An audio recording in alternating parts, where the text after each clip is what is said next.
Hello everyone, welcome back to our YouTube channel, Tech It Simple.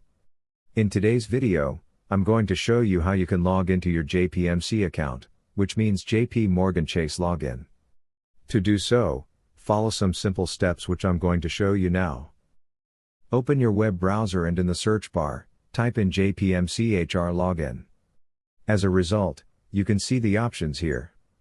Click on the first one, JP Morgan Chase login. It will take you to the official website of JP Morgan, and over here, you can see the login portal. Enter your standard ID or SID of your account and press continue. It will redirect you to the password section, and from there, you should be able to log into your JPMC account. And if you guys get any confusion, click on frequently asked questions to know more about JP Morgan Chase. So that's all for this video.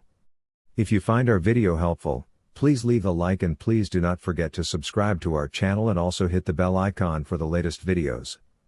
And drop a comment for reviews and more content like this. I will see you guys again in our next video. Thank you for watching.